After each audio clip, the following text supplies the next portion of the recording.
Hello friends, Radhe Radhe. તો આજે હું તમને છાશવાળા મગ બનાવતા શીખવાડીશ. અહીંયા મેં 1 કપ મગ લીધેલા છે. હવે આપણે આ મગને ધોઈ લેવાના છે.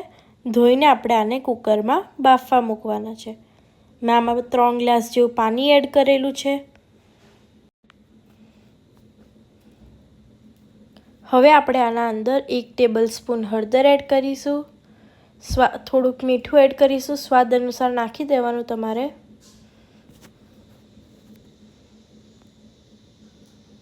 હવે આને આપણે બાફવા દઈશું. અહીંયા પેસ્ટ માટે મેં 5 થી 6 જેવા આદુના ટુકડા, 10 જેવા મરચાં લીધા, ગ્રાઇન્ડ કરીને પેસ્ટ બનાવ્યો. હવે આપણા મગ બફાઈ ગયા છે. અહીંયા મેં 200 ગ્રામ દહીં લીધેલું છે. આમાં આપણે 2 ટેબલ સ્પૂન ચણાનો લોટ એડ કરીશું. હવે આપણે આને વલોઈ દેવાનું છે. 1 ગ્લાસ પાણી નાખીશું અને આને આવી રીતે વલોઈ દઈશું.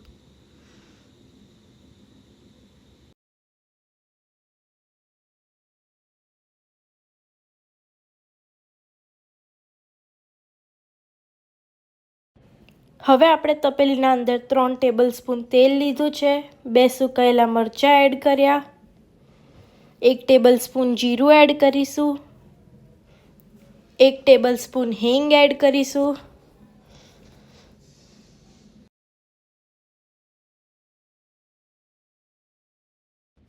એક લીમડો એડ કરીશું અને આદુ મરચાંનો પેસ્ટ એડ કરીશું.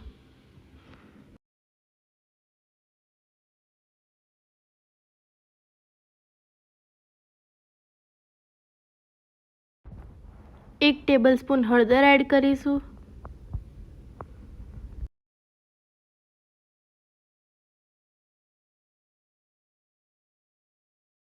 સ્વાદ અનુસાર મીઠું એડ કરીશું.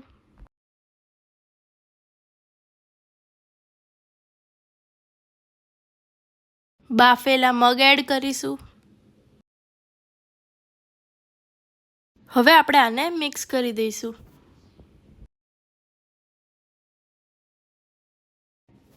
આપણે જે છાશ બનાવી હતી દહીંને વલોઈને એ એડ કરી દઈશું.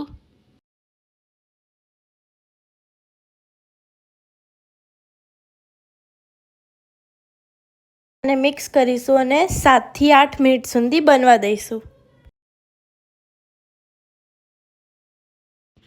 તમે જોઈ શકો છો આપણા મગ રેડી થઈ ગયા છે. જો તમને આ રેસીપી ગમી હોય તો આને લાઈક, શેર ને સબસ્ક્રાઈબ કરજો. રાધે રાધે.